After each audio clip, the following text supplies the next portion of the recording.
कॾहिं निमाज़ न पढ़बी त पोइ तबाही आहे। अलाह तो फरमाए त फला सदक वला सल्ला, जिस्म ॾिनोमांसि, जान ॾिनीमांसि, माल ॾिनोमांसि, अकुल ॾिनोमांसि, क़ुरान ॾिनोमांसि, नबी सुहिणो हेॾो आलिशान रहबर पैगंबर ॾिनोमांसि, उन निमाज़ सेखारियसि, पोइ बि न पढ़ी फला सदक वला सल्ला, न निमाज़ पढ़ी ऐं न की वरी ख़ैरात सदको ॾिनई, माल बि ॾिनोमांसि, सदको बि न ॾिनई, पर माल कोन हुयुसि त हिन वजूद जो सदको तुंहिंजो सजदो अथई।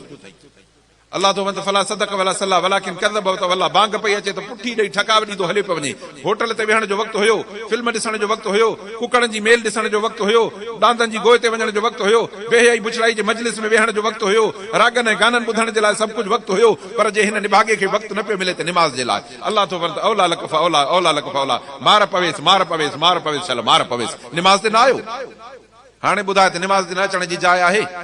असुल जाए को नहीं, तू मर्द मस्जिद में निमाज पढ़, मोमिन औरत अकल में पढ़ंदड़ ला इलाहा इल्लल्लाह मुहम्मद रसूलुल्लाह, जवान हुजे, कुराड़ी हुजे, न्याणी हुजे, नंढी हुजे, वॾी हुजे, मर्द जे मथों निमाज फर्ज़ आहे, पुट जे मथों फर्ज़ आहे, पीउ जे मथों फर्ज़ आहे, ॾाॾे जे मथों फर्ज़ आहे, पोटे जे मथों फर्ज़ आहे। जीअं मर्दनि मां कुराड़े खां नंढड़े ॿार ताईं निमाज फर्ज़ आहे, औरतुनि में बि वॾे खां वठी नंढड़ी औरत न्याणी ताईं निमाज फर्ज़ आहे।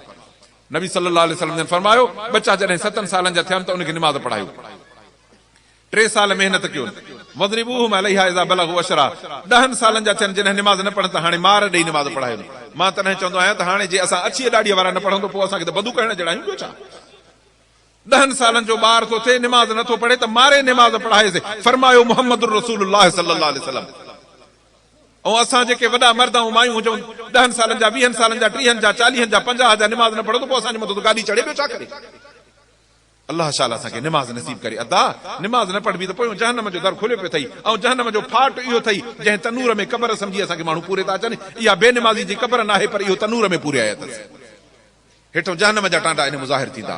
अल्लाह शाला असांखे सचो पको निमाज़ी बणाए। तंहिंजे करे निमाज़ी थी मुंहिंजा अदा, निमाज़ी थी, निमाज़ खां सवाइ कुझु कोन्हे।